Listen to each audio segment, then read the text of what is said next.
Welcome to another episode of Let's Talk Adults, where we bring you adult entertainment talk for the adult entertainment curious. My name is Glenn King, flying solo today without the great Jim Williams because I had a special opportunity to interview one of the top performers in all of adult entertainment, the great Nina Elle.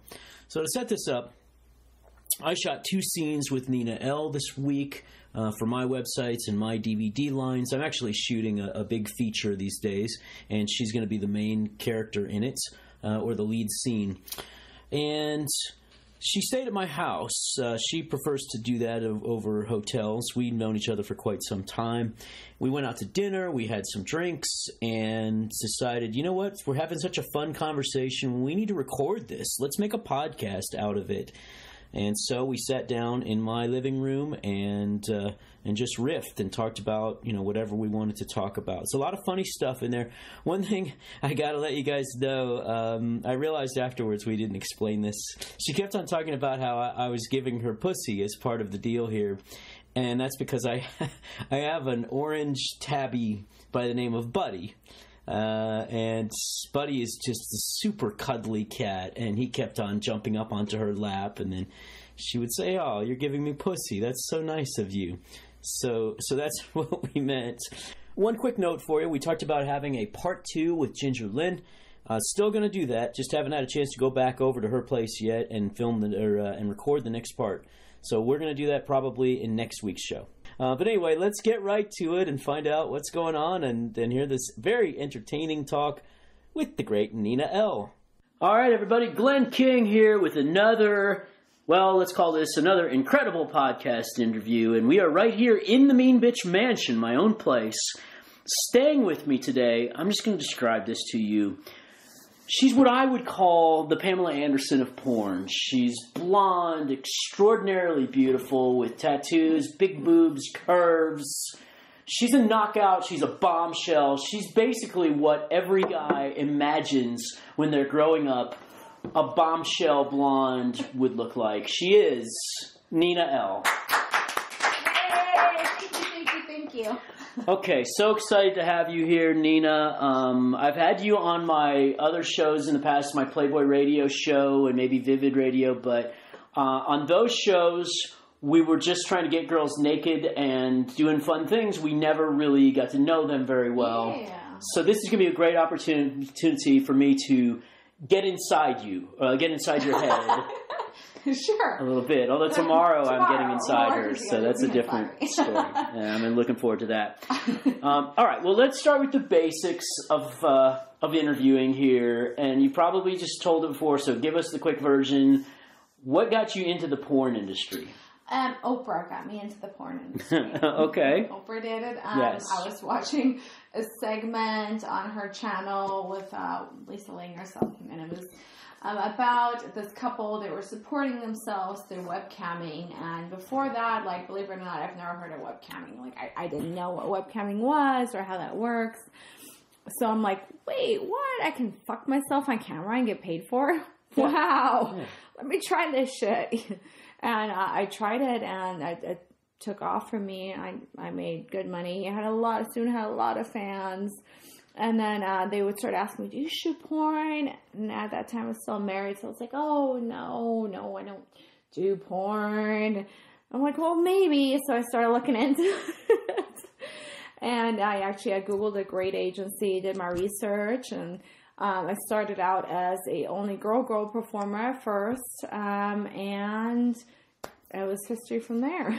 All right, but you were not 18 when this occurred to you. You were actually a little older than the average newbie in porn. I was actually in my early 30s.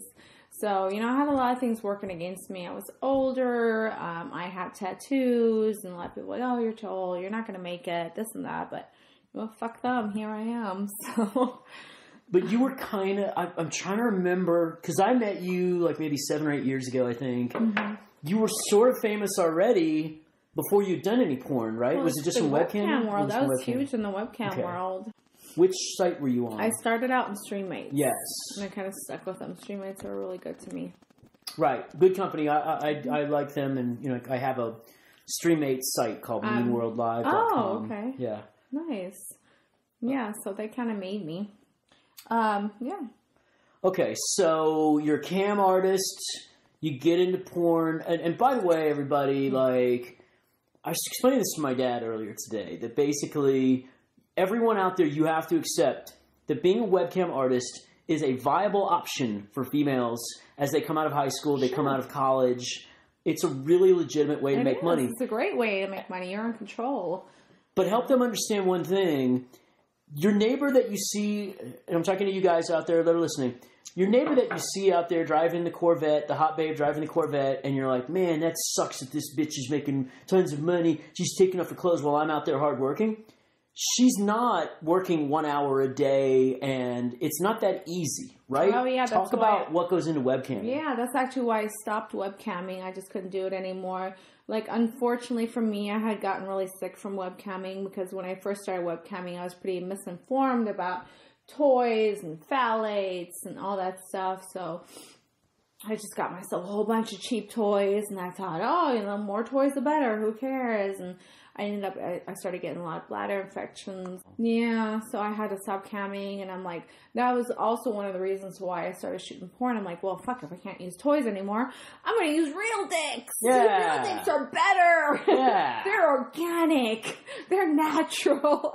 Right. They're not going to make me sick. Good thinking. So it's actually safer to do. It's I mean, people safer. have this misperception that porn is so dangerous. I mean, you have unprotected sex with all these guys. Oh, yeah, no. We, the porn community, the porn community is actually a very small community. Right. It's not like huge and like, oh, who's this random guy? We kind of all know each other. We all test every 14 days. So it's actually a pretty safe environment. To me, I test more now and know my status of where I'm at now more than when I was a civilian before porn, so. Yeah.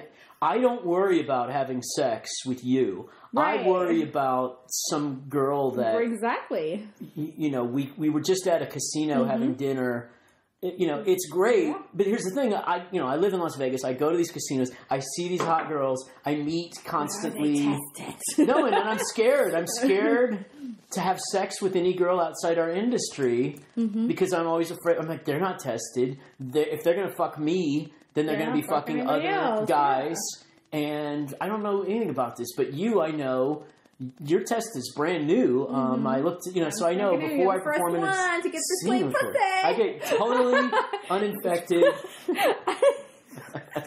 Okay, now we're choosing words poorly, but no, so I know that she is disease free, and the only time I worry about doing a scene is when a girl is, I look at her Twitter or whatever, and I can see that she's been partying with a lot of other people, and right. She's in sort of a loose environment. Either that or she's just coming back from Europe. Sometimes I'm a little concerned about people that are just coming back from Europe because their standards are lower out there. However... I had to stop shooting. Not to be mean. I just had to stop shooting with performers coming from Europe. I just actually shot with one a month or so ago, and that was the last one I shot with. Because I was like, I just don't feel comfortable doing this. It's just because, like you said, their standards are lower. The whole thing that was going on over there. It's just like, it's not fair for me to bring this into our pool over here. Right. It's not fair for myself, my health, and my family. It's just not worth the risk. We have enough performers here. Why didn't I shoot with anybody from Europe? Yeah, so to clarify for our listeners, a male performer in Europe about 2 weeks ago named Nacho Vidal tested positive for HIV, which that's okay. That happens, and it we don't know of any scene partners that got it, so it's highly likely that he didn't get it on a set. So it's all fine, except the problem is in Europe, they don't have the kind of rigid testing systems we have. We here are all in the same database. Yeah, we can all check each other. I can check you out right now and see. And the beautiful thing is it just shows you if you've had a dirty test, when you had it, how many clean tests, how many dirty tests. And now they're even going to start testing for small things like bacterial type infections, which is a new thing. So it's a beautiful thing. It makes me feel safe, They're doing 2 different types of HIV tests on us now. Great. So here, I'm very confident in shooting scenes. Somebody that's just come back from Europe, we just don't know because they have 82 different systems and different doctors that are accepted. They're on 30-day testing. They haven't even been using the same HIV test as us. So it's a little bit different. But the good news is that they're learning from what's been happening. They kind of needed a scare. Right. To help, and so now they're going to adhere to a more rigid testing system. As horrible as that sounds, but yeah, you're absolutely right. I feel like it was way too liberal over there with the testing system. I mean, that's something that you got to be smart about. I mean, it's human lives, and we kind of all depend on each other. Yeah, high risk scenes like double anal and all this stuff in Europe. They're so quick to do anal that I'm not a huge fan of anal. So when I watch a European scene, I'm like, hey, why don't we slow down? Maybe do something with the pussy there, because vages are nice. They're nice. That's what I always say, and I shoot a lot of anal, but to me, I'm like, there's so many amazing parts of my vagina, the clit, my G-spot, stuff that feels good. Yeah. And my ass, I don't have a G-spot. Right. It feels like I got something locked up there, So, of course I shoot a lot of anal and it looks great and everything, but for me personally, I prefer the vag. I'm a big fan of the vag. You're listening to Let's Talk Adult with Glenn King and my guest, Nina Elle. And we were talking about how she got into the business. So let's go back to that and talk about your first few sets were girl, and then all of a sudden you were ready to do it. Your first boy-girl scene, I think you said, was with Kieran Lee? Mm-hmm, yeah, he kept asking me. I was like, come on, shoot with me. We'll get you a contract for Brazzers. And I'm like, no. And then, the numbers got higher. And I'm like, okay, maybe. Okay, just a tip. Okay, go. Why not? Money talks. Yeah. So I was really blessed with that. They were really good to me. And I was contracted with them for a while, a year. And so I think that's what kind of helped me with dialogue and stuff too, going through Brazzers boot camp.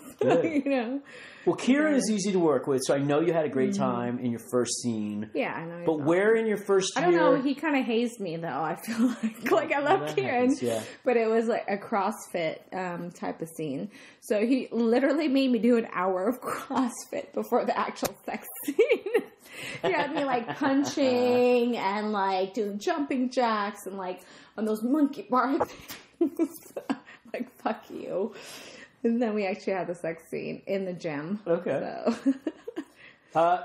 It's funny because what I'll do sometimes is have a maid scene where the girl's going to be a maid, and I'll just shoot it at my house, and then I'll just make the girl clean the house for an hour or so. Right. And then be like, all right, well, now, yes, we got all the pickups we need of you. Well, there's still a few dishes if you want to just go and polish those dishes up. Yeah, let's do that. The clean litter box needs a little scooping. Yes. All right, well, what went wrong in your first... There was probably a day when it wasn't so easy in your first year that you think was your most challenging day in your first few months on sets. That was definitely my first scene. Was that one? Okay. It was that one. I was like, well, fuck. And I was so tired by the time I got done doing all the CrossFit stuff. And then there's a few scenes where it was... Actually, I met the guy that I'm with now. I met him on set there, but it was one of the most grueling scenes. We're outside in the Mojave Desert for 15 hours. Oh. What the company now doesn't shoot too much anymore, but they had us out there. We had no water. And let me ask you, and this is something our listeners will find very interesting. Do you get paid extra for shooting a scene in the desert? No. Or you get the same amount? Yeah. Same rate. And they sold it to me great. That's a big, production, and it's a feature movie, and you're one of the feature stars, so yeah, go. I'm like, okay, yeah. So, Did the director try to get you to blow him to get this role in this feature movie by any chance? Okay. You know what, it's so funny, because I've done, mainstream type movies, quite a few of them, and I find that the mainstream industry is actually more slimy than the porn industry.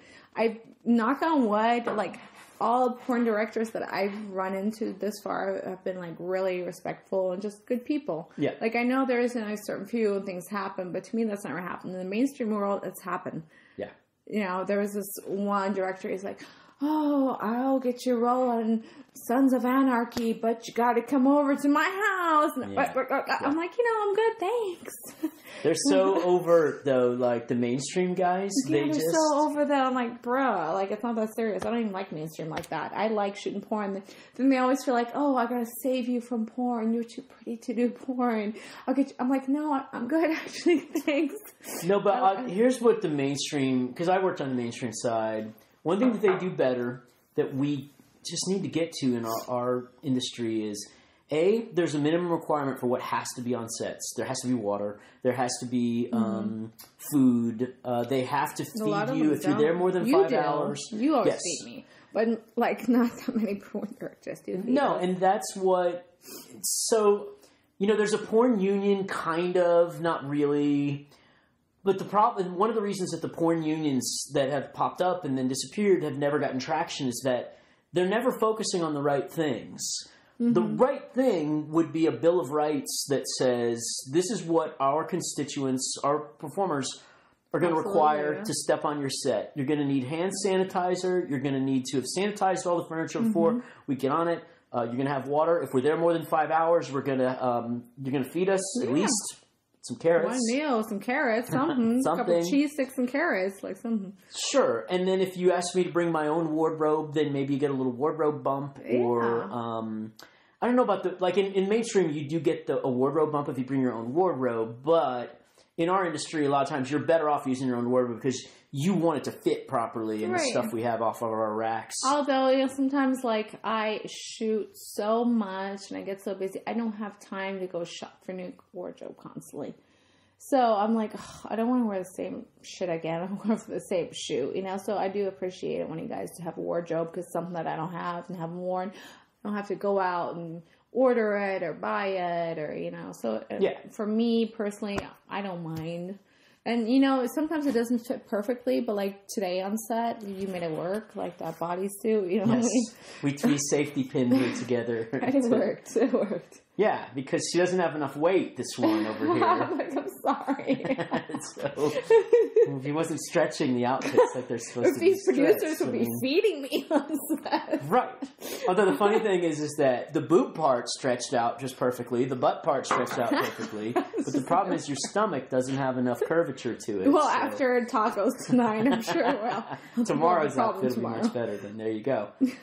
So I saw a controversy going on today on sets about, there was a producer who decided to get in on the action. And that's a whole different topic. But one of the things that fascinated me about the story was that the model, the whole thing blew up because she was going to let it go, she said. But at the end of the day, they did the pop shot, they finished the scene, and instead of wrapping it up, the dude wanted to do another 30 minutes of dialogue after the pop.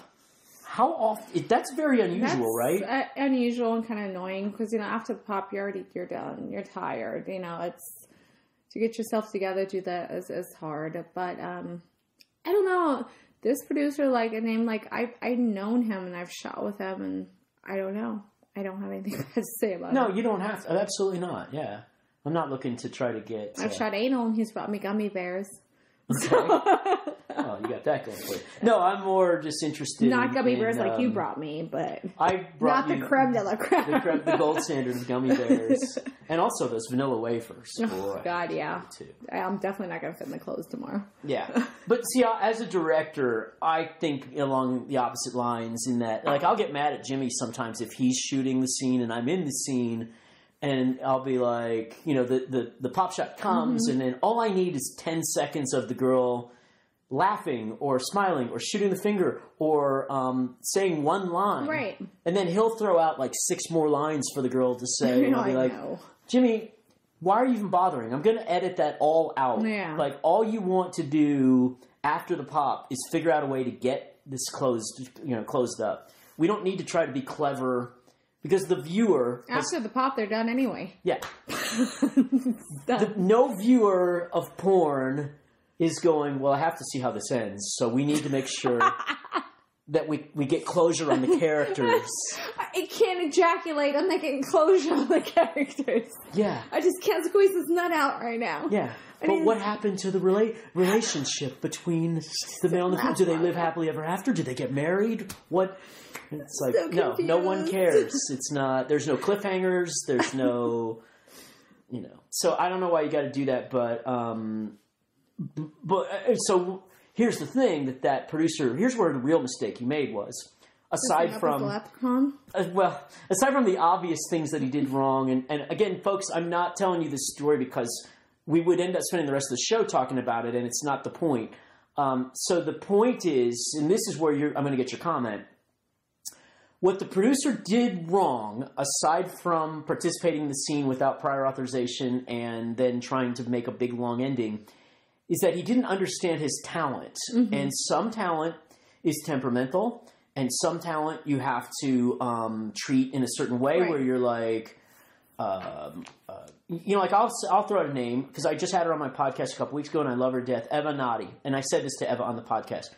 When you shoot Eva, you need to make sure that you map out a scene that only takes 3 hours to film roughly, because after you get past that 3 hours, she needs to go. Like, it's just in her, she can't stay in one place for more than 3 hours like that.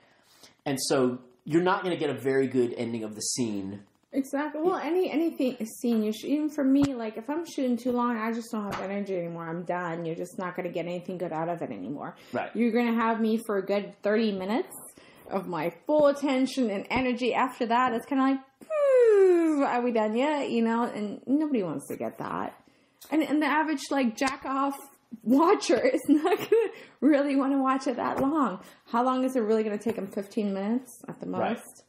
Well, that's the other thing about, like you asked me how long of a scene I wanted today, and it's like 30 minutes, because after that the viewer really... Yeah, but that's not what I was just asking, just because, there's a lot of dialogue and kind of thinking what I, need to do and say. It's just I just don't know how to pace myself, and average things I won't, but after a while it's just kind of like, okay... And I'm done. Well, so everybody that listens to the show is a potential director here, so you tell them... When they get Nina Elle on their set, how do they need to specially treat you to make sure that it's going to be providing you with the environment to make the best scene ever? And I'll take notes on this too, because we're going to film the best scene ever tomorrow. Just like, don't shoot me longer than 30 minutes and feed me tacos afterwards. There you go. Cheers. I provided her with tequila. I put a pussy on my chest. Okay. Yes. I gave her a hairy pussy to sleep with at night who's roaming around here somewhere. And some tequila, and I bought her some tacos. Perfect. Well, we are going to talk about your world as a dom, but first I need to tell you and all of our listeners about our sponsor, BlueChew.com. Yeah. So I am a 50-year-old man, and I'm performing in a scene tomorrow with a blonde bombshell here. And that would make anyone, don't you lie to me, you listeners, that would make any of you nervous. But I'm not nervous. You know why I am absolutely certain that my dick is going to perform? Because and I'm serious, I use BlueChew.com. All you listeners, you think I just pimp the products that they tell me to pimp. Not the case. I only, so far... endorse products that I actually use. So Blue Chew is the world's first chewable enhancement. That is awesome. Yeah. Chewable. It's chewable. It's cherry flavored, I think. Oh my God. It tastes like Pez, kind of. That's so dope. So it only takes like 20, 30 minutes to hit me, as opposed to your normal stuff, which takes a lot longer. It goes to the bloodstream faster. It has the actual active ingredients of Viagra and Cialis, that are found within Viagra and Cialis. Generics, in other words. And so let's say tomorrow, if we're taking the pictures first and I'm feeling like I need extra boost here, all I got to do is grab a Blue Chew, and it's going to give me everything I need. That is awesome. It's chewable. It's chewable. Yeah. I love that. Yeah, and so the cool thing, you have to have a prescription, but you don't have to actually go to a doctor for this like we used to have to do.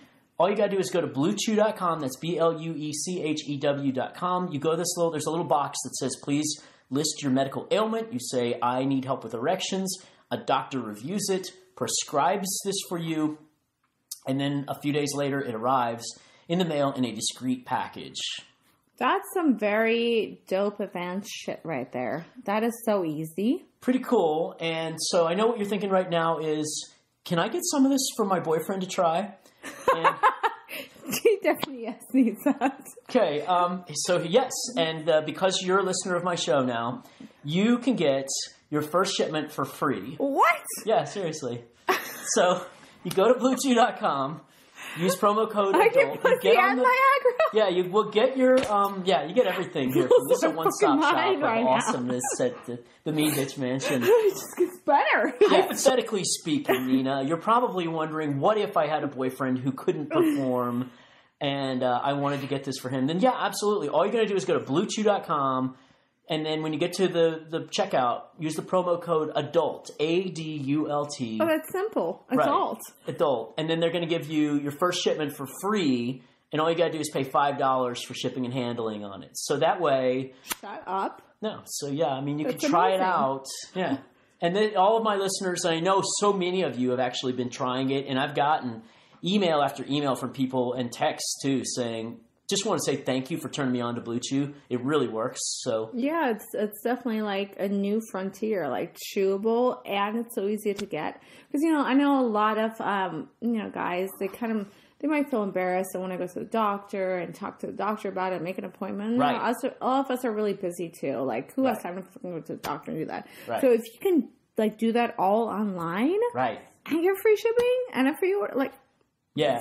I didn't And chew it? I used to hate going to CVS yeah. Like, and then having them like, yeah, can I have my prescription, please? Yeah, do we need to fill in Cialis and explain to you, sir, Which the one side is it? effects? And I'm like, no, you don't really need to explain to me the side effects. Let's just, process the transaction. The lady in the back of me probably wants to get her prescription heart medicine, Yep. so let's move along. Are you sure, sir? Because Cialis has different side effects. you can have an erection for 5 hours a month.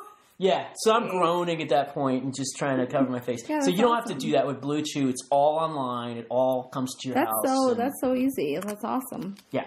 So there you go, everybody. Give that a try. I'm serious. Like, if you haven't tried it yet, what are you waiting for? Go to BlueChew.com. Use my promo code ADULT and give it a shot. All right. So back to you now. So your first scene for me that you did was a female domination scene, like maybe 5 or 6 years ago, I think. Yeah, I think so. Well, the first time I met you was like, I think you were like one of my first radio shows I've ever went on. Yes. It was you, I think, an Aiden Star? Yes. Right? Yes. Long time ago. We loved you, and the only reason that we both weren't begging to shoot you the next day is because you weren't doing Boy Girl at I the wasn't time. at that time, yeah.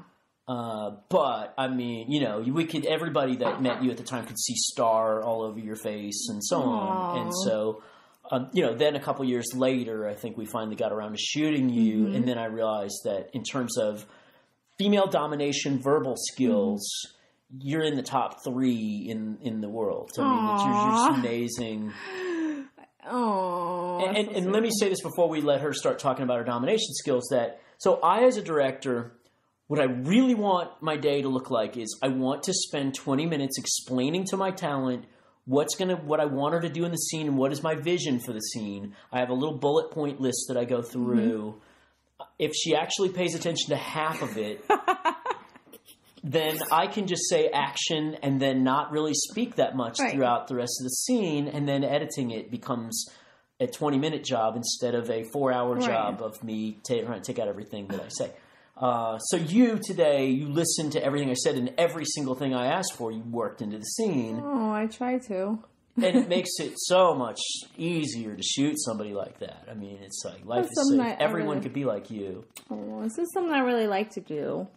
One, it comes to my second nature. I think it comes from my strong German heritage. We're very dominant type of people. We're very bossy, Now, did this start with cam shows? Is that where you sort of got the knack for it, or? No, not really. Not as much in cam shows. I started working for this one company called Miami Mean Girls. Yes.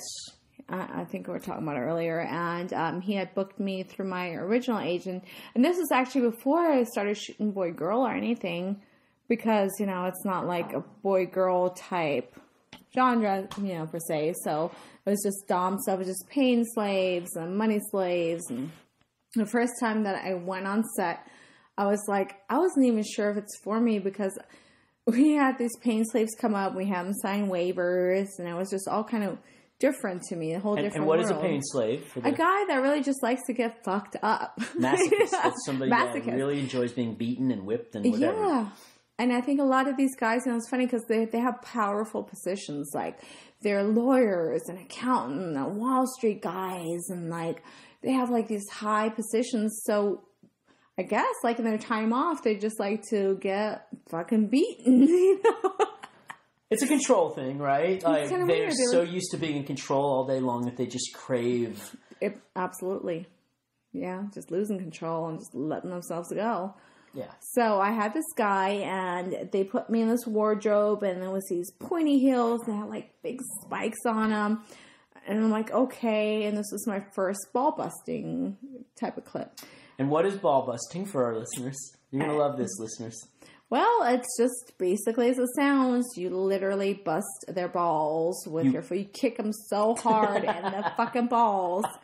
And that is what happened on my first shoot. I literally busted his balls. His ball sack ripped. Oh. His balls fell out. He started bleeding. We had to call an ambulance.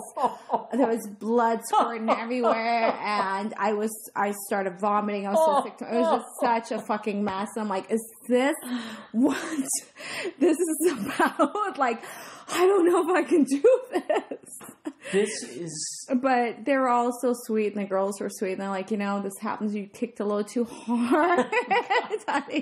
You got a little bit too carried away, too into it.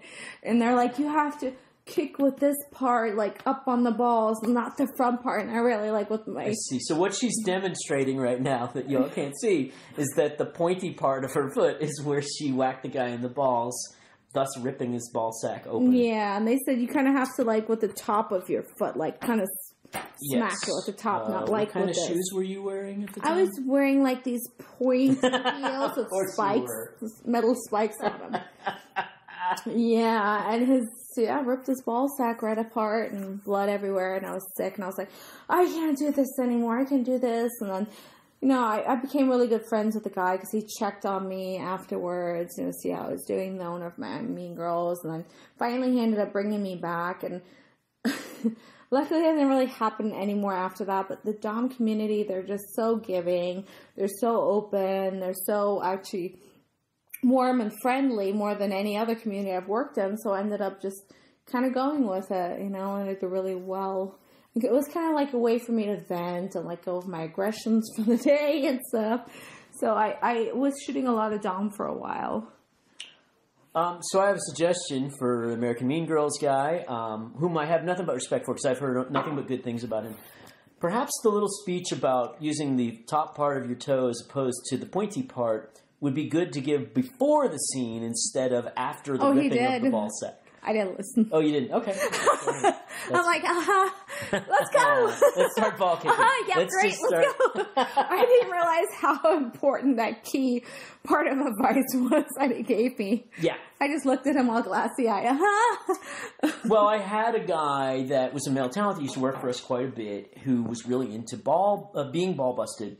And he couldn't, so at the end of the scene especially, we need our guy to get wood so that he can have a proper pop shot. But this guy couldn't really get wood unless we worked some ball kicking into the scene for us. So this is how I know, because he would show every model. I would say, hey, so Eric, please show her how you want to be kicked so that we don't have any accidents. And then he would say, okay, you want to make sure the top of your foot is hitting the bottom of my ball sack. Yeah. Which, what always surprises me, and you know the answer to this. Why don't the guys use cups, seeing as how this is for video purpose? Like, why do we actually need to really kick them in the balls? And the answer is... Well, the sound of the balls plopping on the foot. That. Two, they actually really like the feel of it. They want to feel it. They want to be ball busted. Nobody's shooting a guy... Nobody is shooting a guy who doesn't want to be ball busted in a ball busting scene. And if you do it right and the guy enjoys it, like I've kicked guys so hard and so much where they actually came while I was kicking them. And I'm like, wow, you just came my foot and I kicked you. Okay.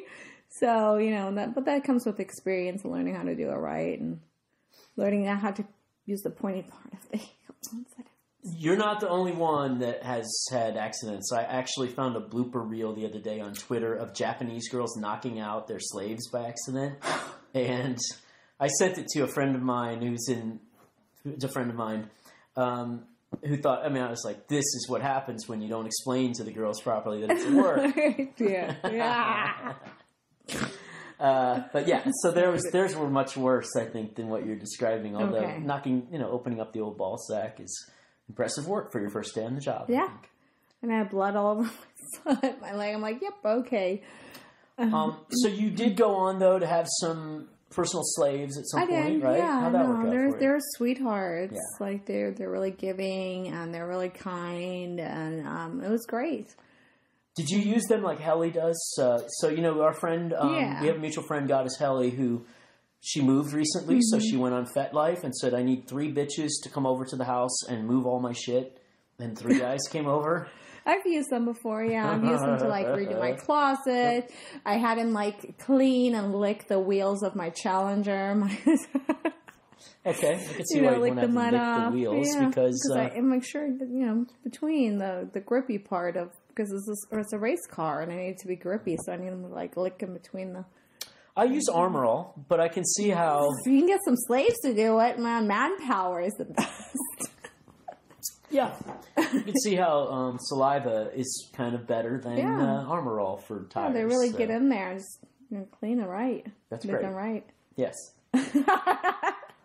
Okay, so you've done some great work with your Domme scenes and whatever.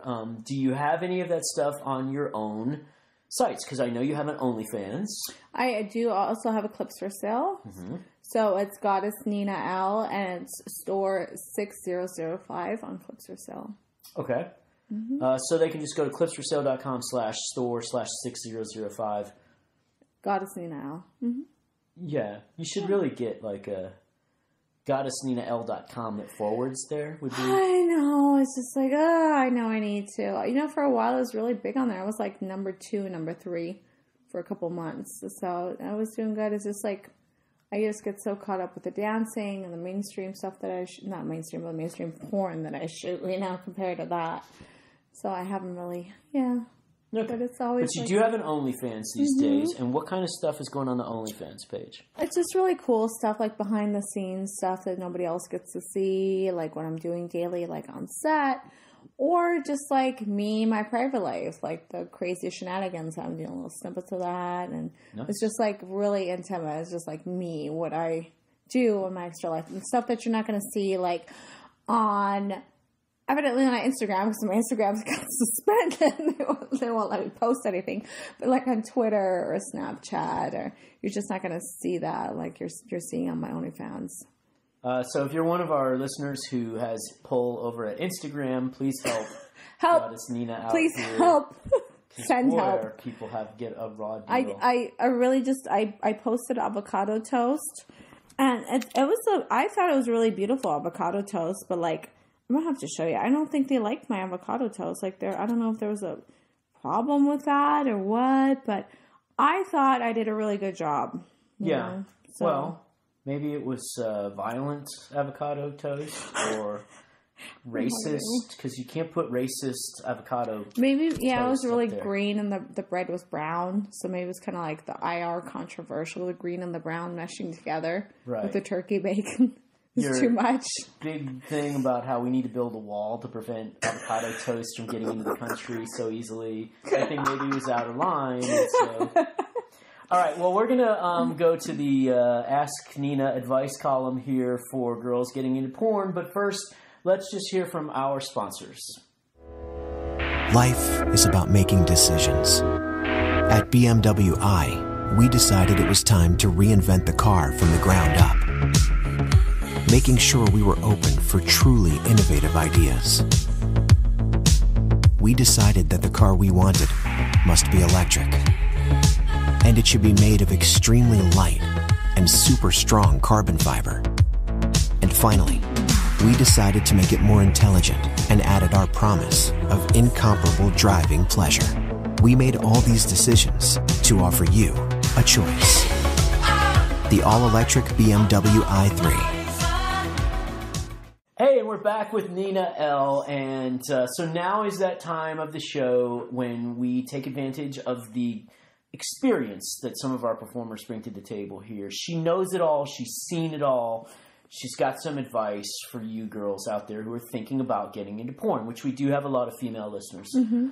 What kind of advice would you give, just for starters, in terms of, I guess let's start with, how do they get into porn? Do you have any idea these days? Yeah, really just do your math and really try to find a good agent.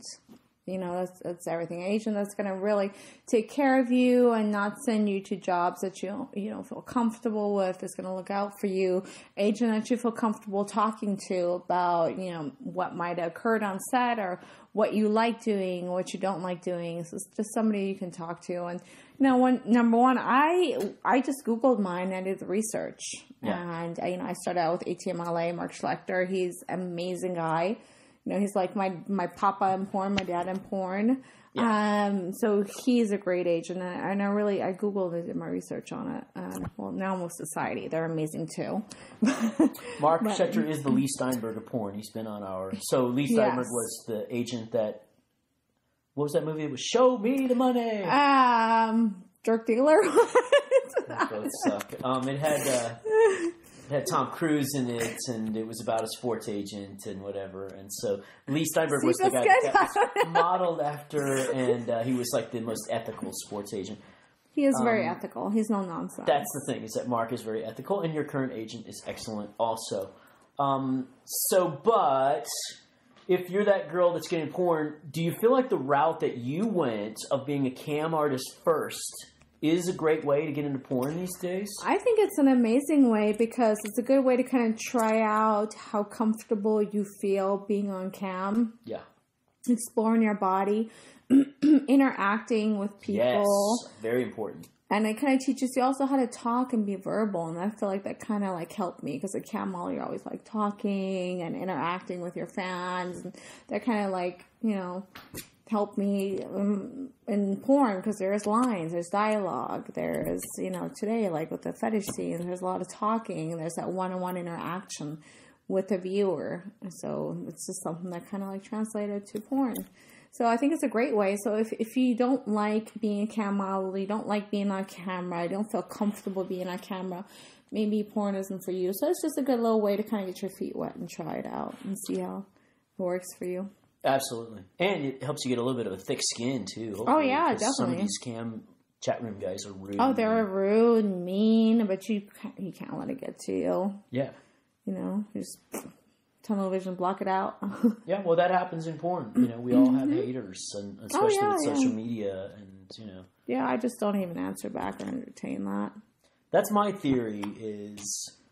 I block 2 or 3 people a day, maybe. Yeah, I don't care. If you're going to block them, I don't care. Get out of here. I'm not going to let it irritate me. Yeah, they don't even have to, say something mean to me. Just disagreeing with me. I just don't like you. Get out of here. I just don't ever want to talk to you again. I'm good. I'm good. I don't need to engage with anybody that... If you don't like what I post on Twitter, right? Then I'll make it easy for you. I'll block you so you won't see what I write anymore. Absolutely, yeah. That's that.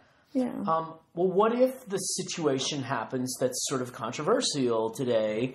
What do you tell girls what they should do in a situation where you're in a scene and then the director says, I'm just doing a cameo in this thing, and then all of a sudden you feel his tongue going into your ass from behind you? What... You want to wait until the end of the day to mention something, or do you want to mention on the spot, or how do you want to handle that? It really depends on what the girl feels comfortable with. For me, I'm very verbal, and I'm like, hey, dude, chill. I don't feel comfortable. Can you not do that? And just see, if you can kind of work it out in your own way. That's what I would do. Some girls just don't feel that comfortable saying or doing that. Yeah. So I would suggest you excuse yourself, take a bathroom break, and go maybe text your agent and say, hey, this director just stuck his tongue up my ass. I don't feel comfortable. What do I do? And maybe at that point, the director can the agent can call the director or kind of, advise you what to do if you don't feel comfortable handling that yourself. Yeah. At the very least, I hope what she would have done is, if she was going to tough it out, I think she was originally planning to before she got upset at the end, at least I hope she was going to go back and tell her agent that, hey, this director put himself in the scene. He didn't show us tests. He didn't book it in advance so you could pay us extra for that. Right. I mean, that's wrong. And hopefully the agent would have done something about it. Exactly. But, you know, us in porn, we're all so open. We all know each other, you know. So I feel like if he would have said, hey, I'm tested. I'm going to do a little extra of this. Here's an extra $100. She would have been so cool with it. Just like, warn us. Let us know, you know. So, yeah, that was just uncalled for. But, yeah, just, you know, let the agent know and see you. And if you didn't want to handle it yourself. But the way I see it, you know, porn can be a bitch. It can. But you got to make it your bitch. You have to make it work for you. I like it. You know, that's what I did. Okay, what do you do in your spare time, like that for fun? I cuddle with my cats. No. And I hike. Yeah. And I cook. Okay. So just really normal shit. You know, it sounds kind of lame, but I feel like my life is so crazy. I'm on so many crazy sets. I travel so much. So in my off time, I'm not looking for that. I really just want to like decompress and just chill. So if a fan was getting ready to attack your wish list, what should they be buying you that like is the stuff that fits your lifestyle? See on my wish list. That's why it's on there, damn it. Buy whatever's on the wish list. There's like furniture. Good. There's shoes, a couple of shoes. There's some makeup. There's a little bit of jewelry. There's not really too many like dildos and stuff like that on there because like I don't use that much. You know what I told you earlier, what happened for me camming. I just don't use a lot of toys, and I don't have the need to because I literally get fucked so much, you know, on set. Yeah. When I come home, I need to fuck myself more, you know. So I'm like, I get real dick all the damn time. So yeah. So yeah. Not that I get real dick all the time. But I'm saying when I get home from set, you would think men are just horny 24 hours a day, whatever. But after I do a scene, I'm not even I'm not even interested in anything erotic for like 2 to 3 days afterwards. Exactly. And I know some male talents can perform twice a day, but I need like 3 days. Some can, but it's still hard on them. You know, it's still.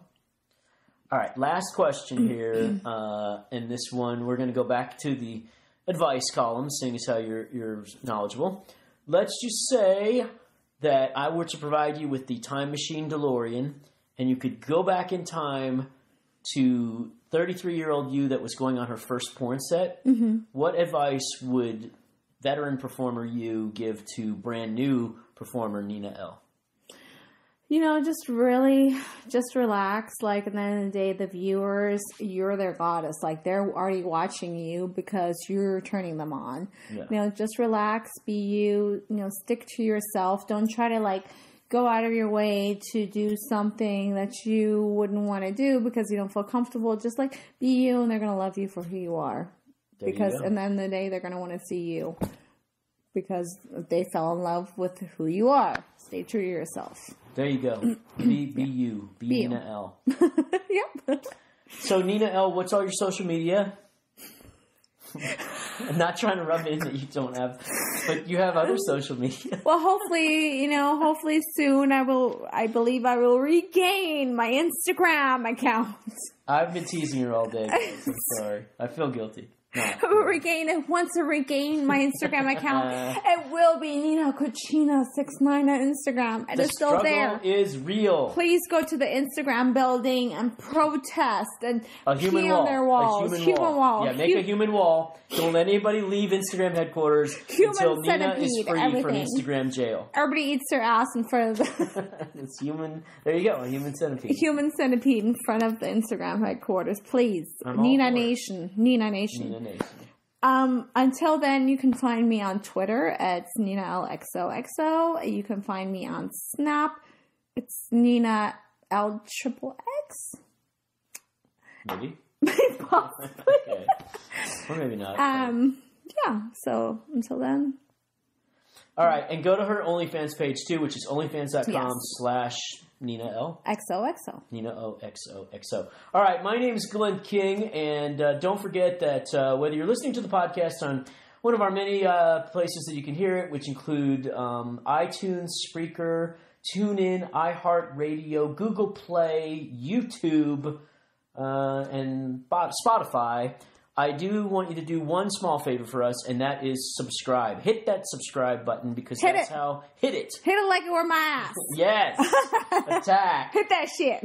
Because I don't really care if you actually listen to the show, you just need to subscribe because that's how people... You did not just say that, okay? So I'll edit that out. But that's how people judge us, so do hit the subscribe button and give us a 5-star review, stuff like that, and we appreciate you. We thank you very much for listening to Let's Talk It All.